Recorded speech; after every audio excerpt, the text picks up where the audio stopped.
Hi, I'm Jason Pablo from Fremont, California, and you're listening to Living Proof.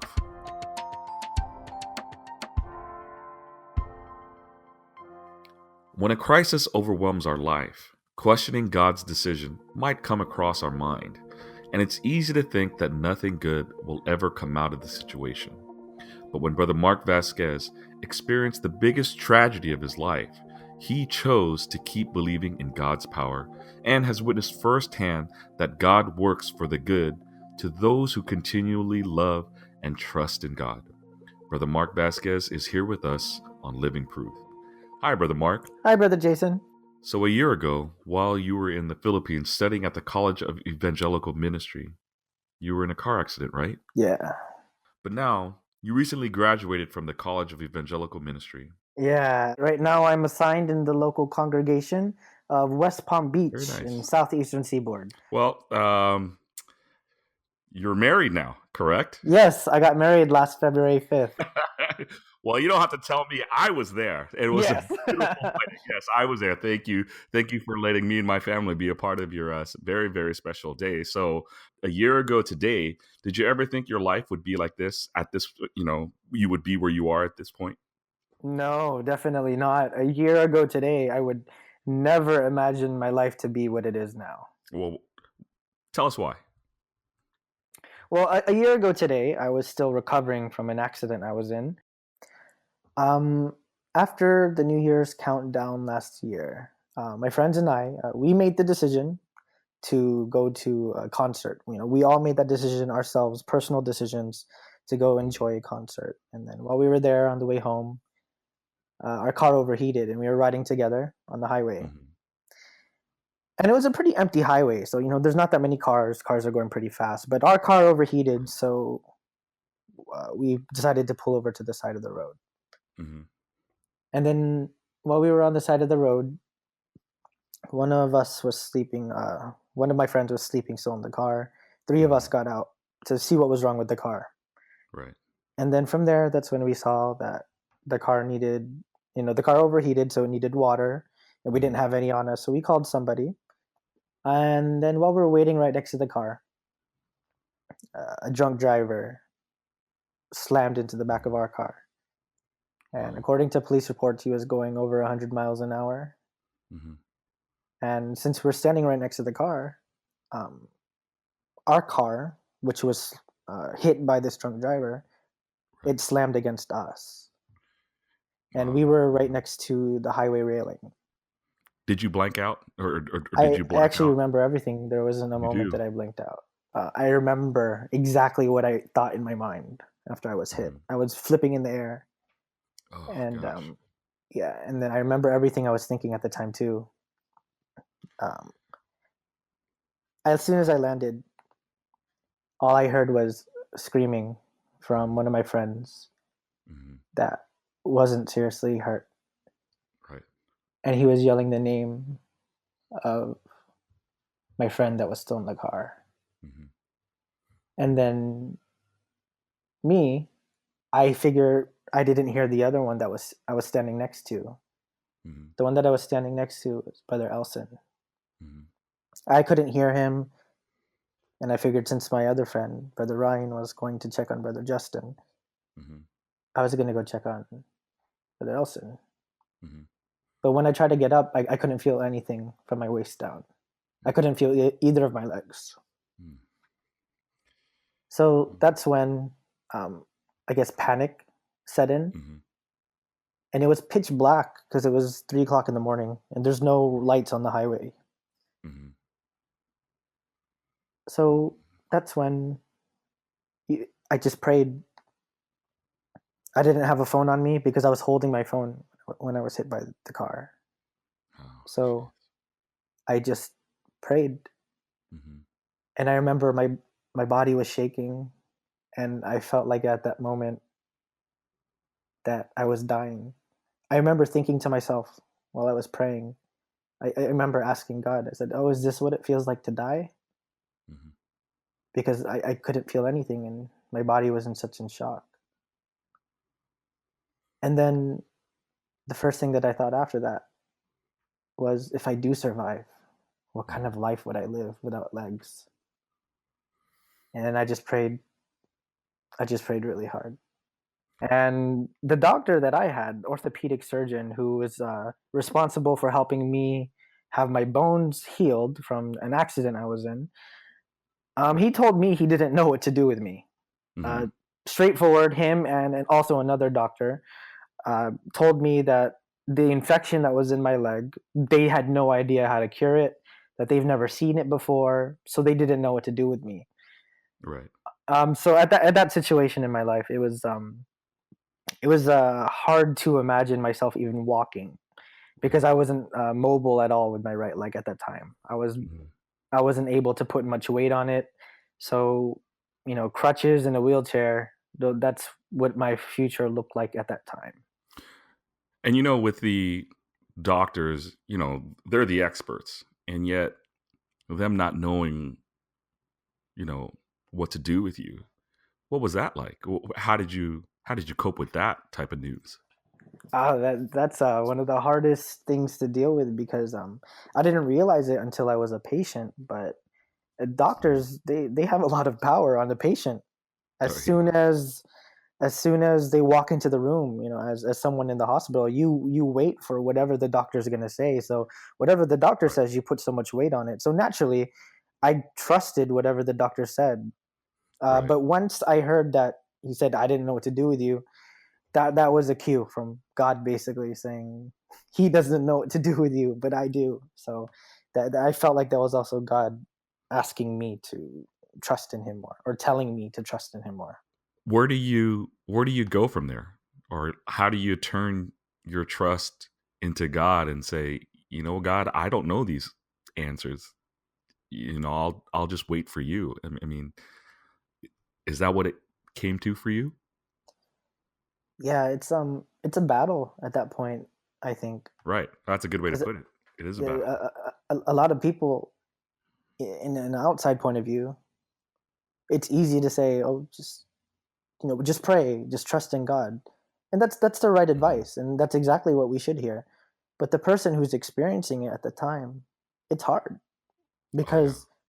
because you have people, experts, telling you they don't know what to do with you, and then you have all these emotions as a human being that you have to fight, and those are Right. hard emotions to fight. Worry, panic, fear, sadness. Um, as I think, in anyone in that situation, it's always going to be difficult. Hmm. But I think the key in those situations is don't hold on to the feelings that we have. It takes a lot of self discipline to be able to fight those emotions. What were your prayers like during this time? Sometimes prayers were they weren't really too many words. You're just praying in your heart that God could see how you feel, because sometimes you can't think of words to say.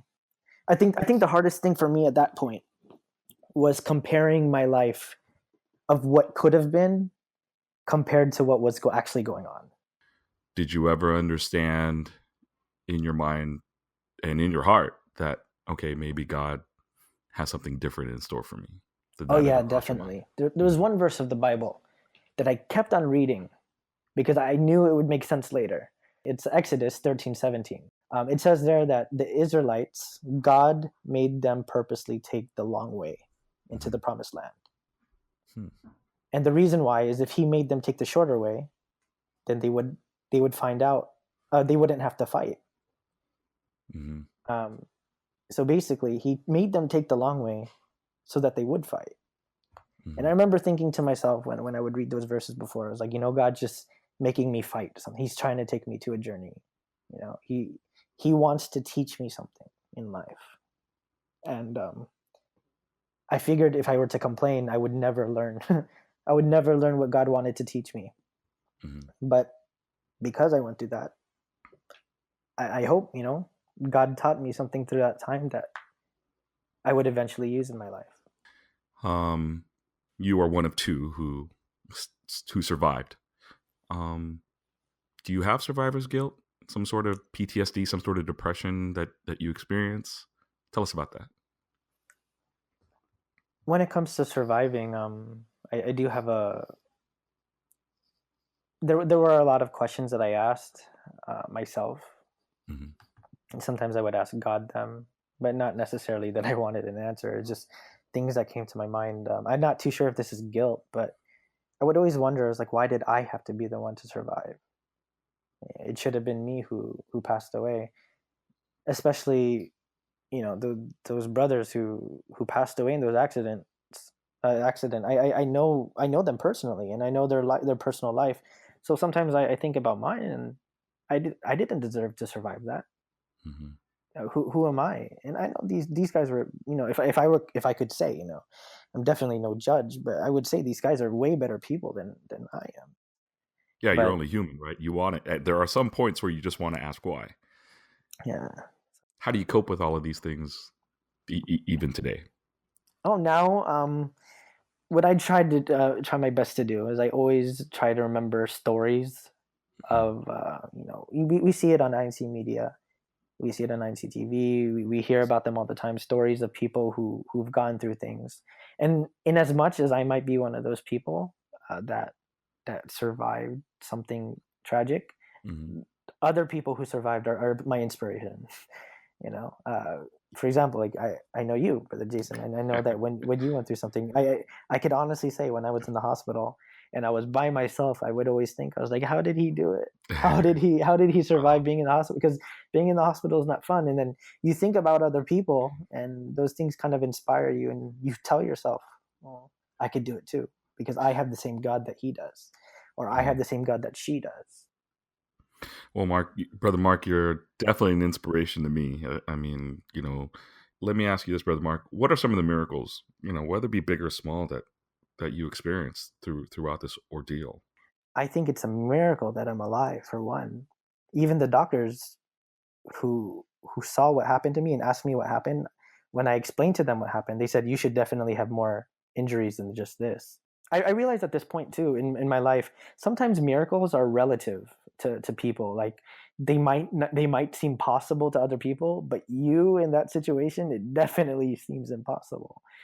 Uh, so I think we shouldn't measure miracles based on, looking at other people, but God's ready to work miracles personally in our life. What's the greatest lesson you've learned through this? Just trusting in God the most. As a CWS teacher before, Hmm. and as a new evangelical worker, we preach it and we teach it. You have to trust in God, and we say all these Bible stories. Hmm.